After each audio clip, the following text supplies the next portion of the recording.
시청자 여러분 안녕하십니까? 이슈앤토크 시간입니다. 오늘도 김민재 기자 그리고 뉴시스 이지연 기자 나와 있습니다. 안녕하십니까?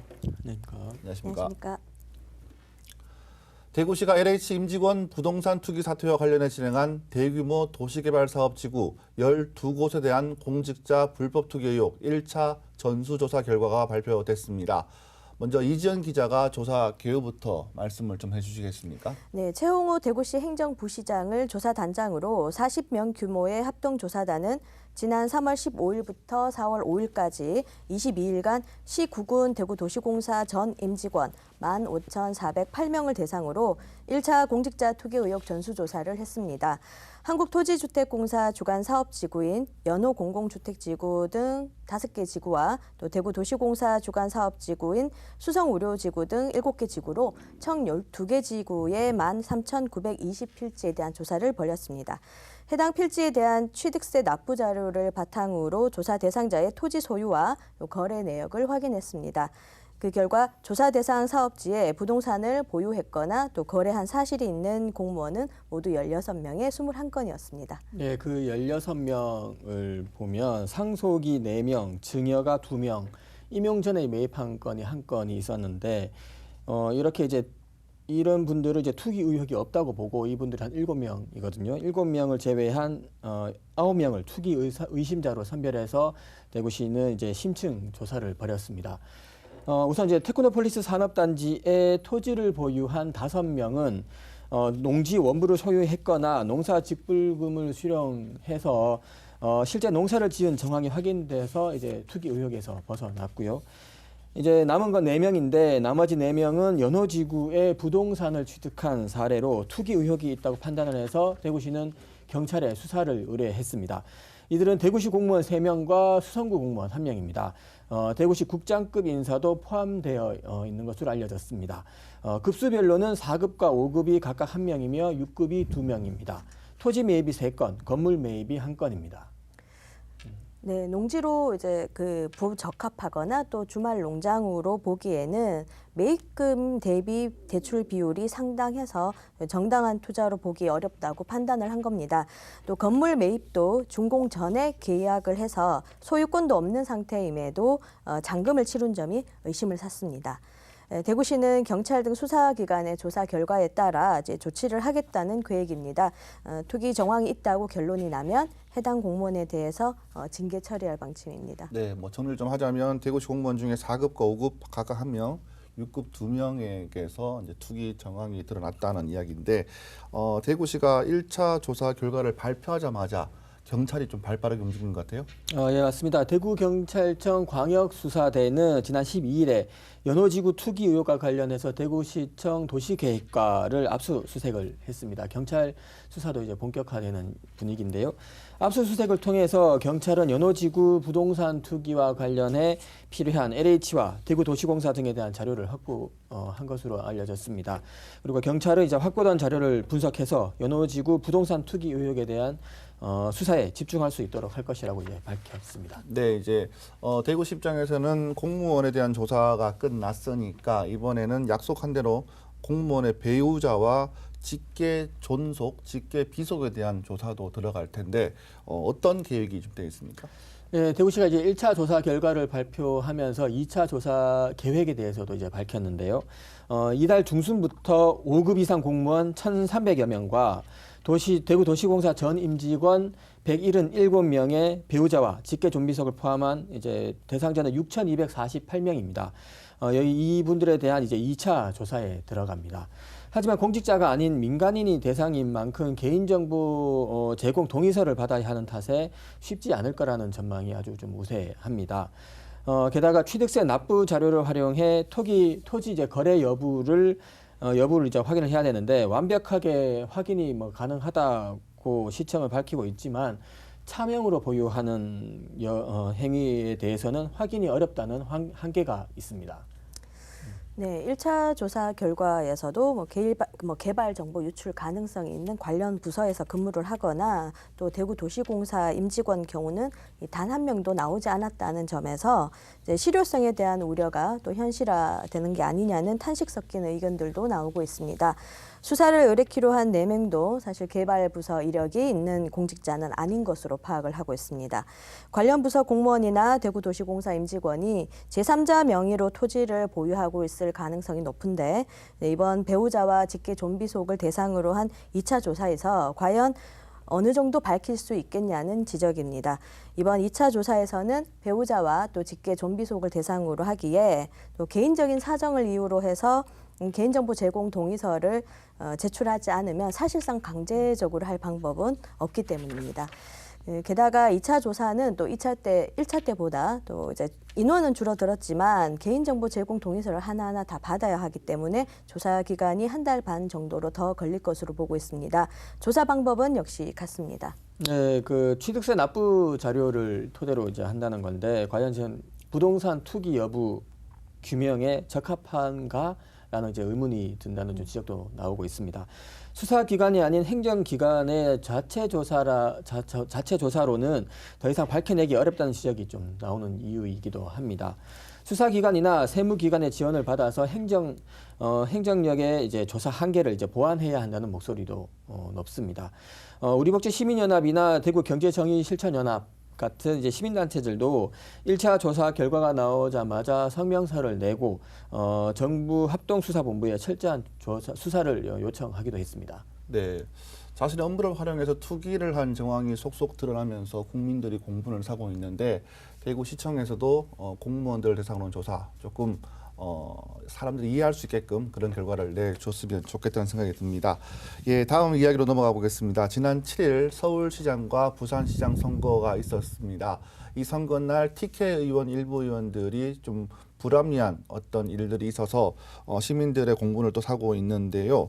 뭐 서울 시민으로서 투표를 했다는 분들도 있었고 또 당직자를 폭행하는 분들도 있었습니다. 이지은 기자, 어떻게 된 일이죠?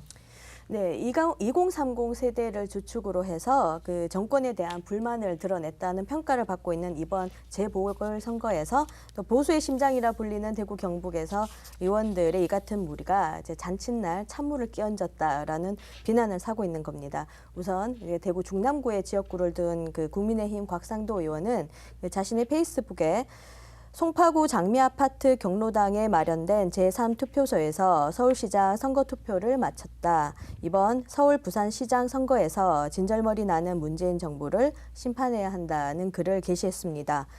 곽 의원은 서울시장 투표 참여를 독려하기 위한 총정에서 비롯된 것이라고 이제 주장하고 있지만 여론은 사실상 재선 국회의원으로서 서울시민 곽상도를 이해하기 어렵다는 분위기입니다. 대구의 지역구를 둔 현역 의원이 사실상 알고 보니 서울 시민이었다는 사실이 이제 대구 시민들의 심기를 건드린 겁니다. 맞습니다. 이제 게다가 곽상도 의원은 이제 차기 대구시장 출마 의사를 이제 밝힌 적도 있는데요.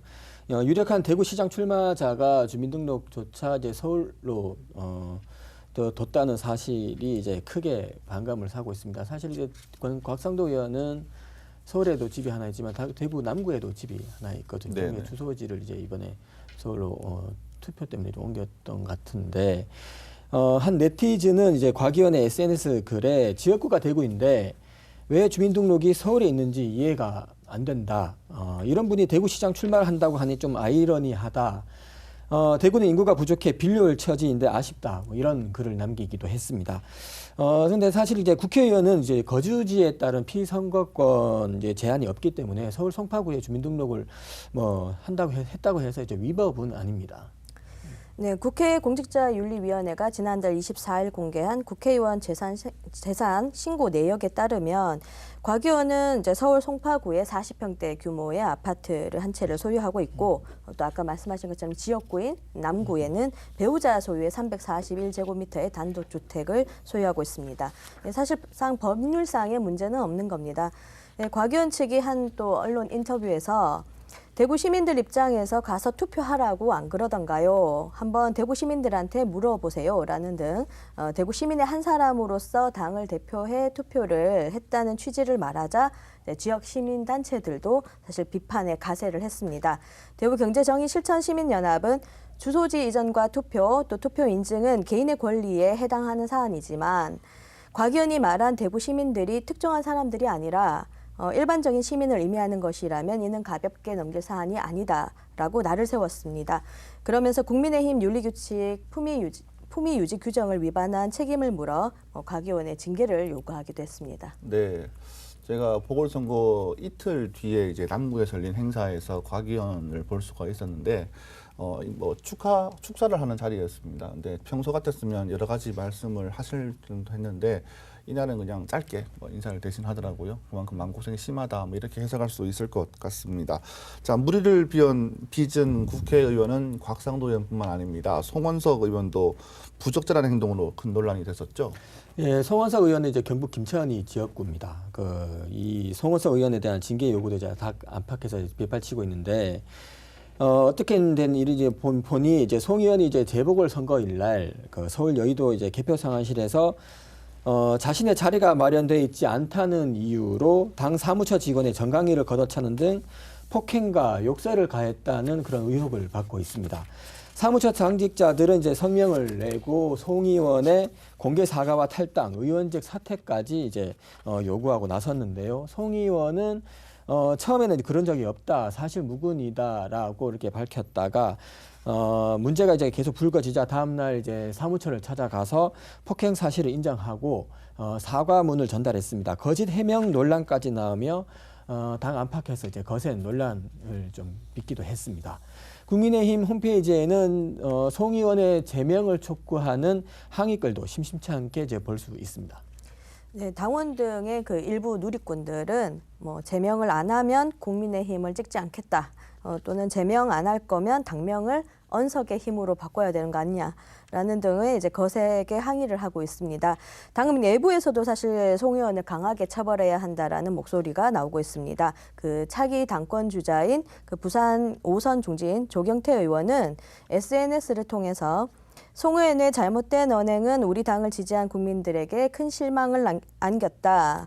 읍참마속의 심정으로 송 의원에 대해 윤리위 회부 등 강력한 징계 조치를 취해 국민의힘 당에 대한 기대 높이에 맞는 모범적인 모습을 보이길 바란다는 의견을 내놓기도 했습니다.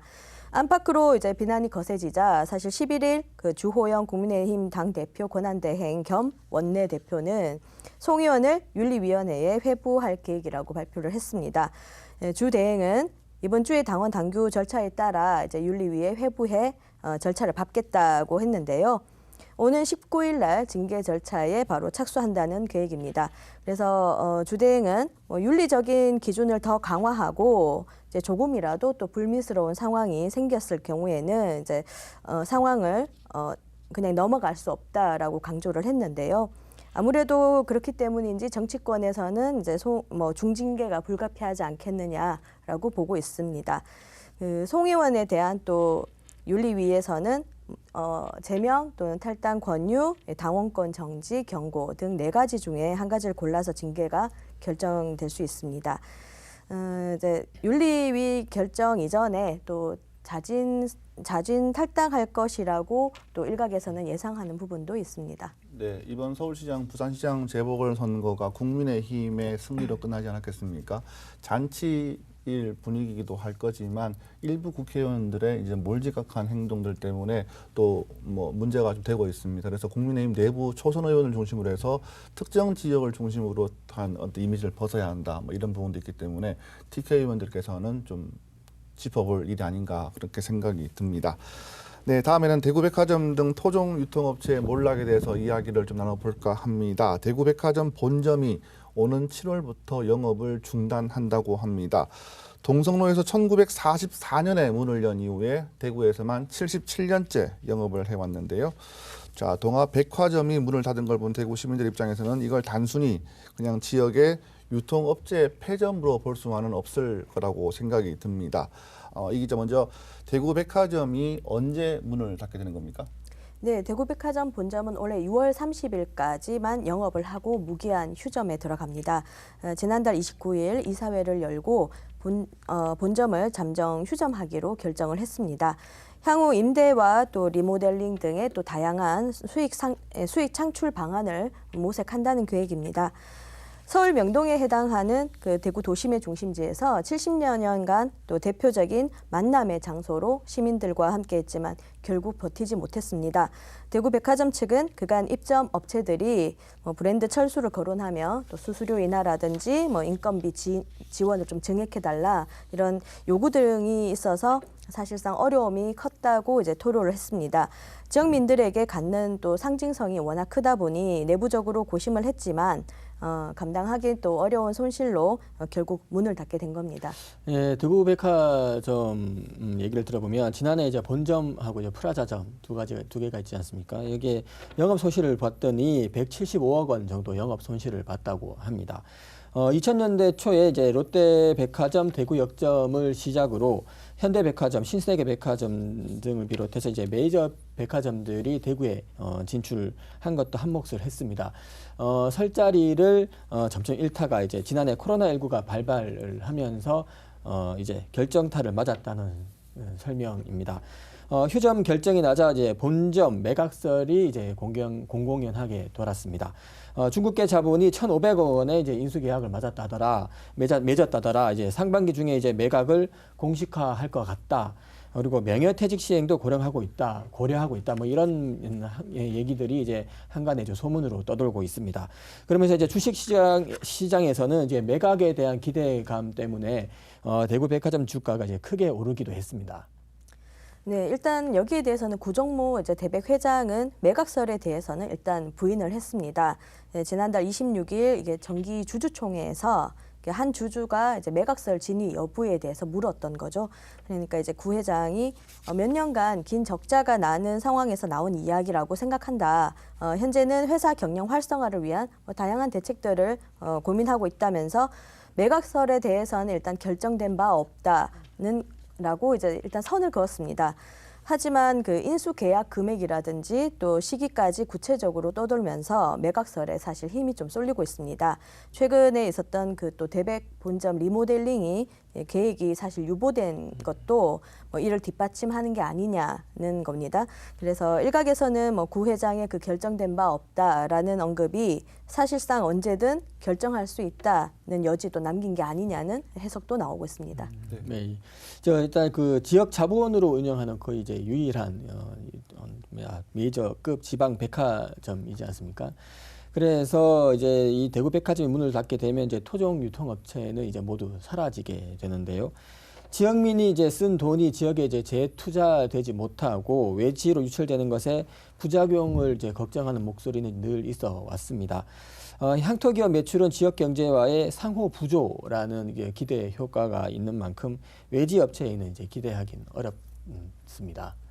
네, 그 자본주의 또 시장 경제 체제에서 또 경쟁이 어떻게 보면 당연한 것이고 또 이 과정에서 경쟁이 떨어지는 기업은 도태될 수밖에 없는 것은 매우 정상적인 일입니다.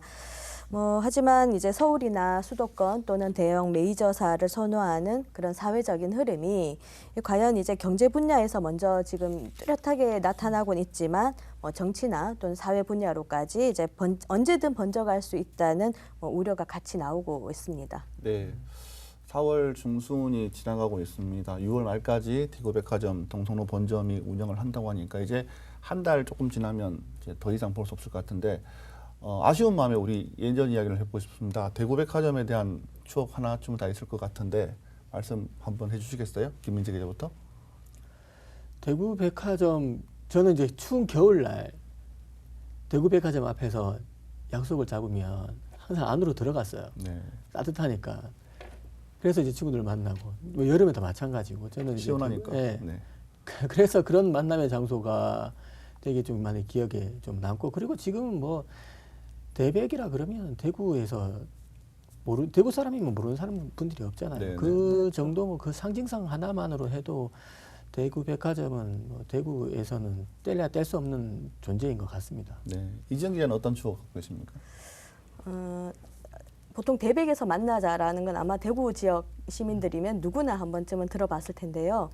약속했을 때는 반드시 말해야 되겠습니다. 대구 정문에서 만날 것인지 대백 남문에서 만날 것인지. 맞아요. 남문에서 만나는 네. 분들도 많더라고요. 대부분 이제 그 당시에 주류였던 20대들은 주로 남문에서 만나는 것을 선호했기 때문에 남문에서 보는 경우들이 꽤 많았습니다. 본인 스스로 줄이라고 말씀을 하시네요. 그러고 싶습니다. 네. 네. 그래서 남문에서 또 만나기로 했는데 간혹 이제 시행착오가 있어서 또 이제 정문에서 기다리다가 서로 엇갈리는 경우라든지 그 당시엔 휴대폰이 있었던 시절은 아니니까요. 그런 에피소드들도 아마 갖가지 여러 시민들이 또 갖고 있지 않을까 싶습니다. 네. 연령별로 이제 공감하시는 분들 따로 있겠지만은 한일극장 앞에서 만난 분들도 많았습니다. 한일극장 앞에서 만났고 중앙파출소를 약속소로 하는 분도 많았고 그 대구백화점 또 대구백화점 앞에 건너편에 있는 시계탑에서도 많이 만났던 기억이 납니다.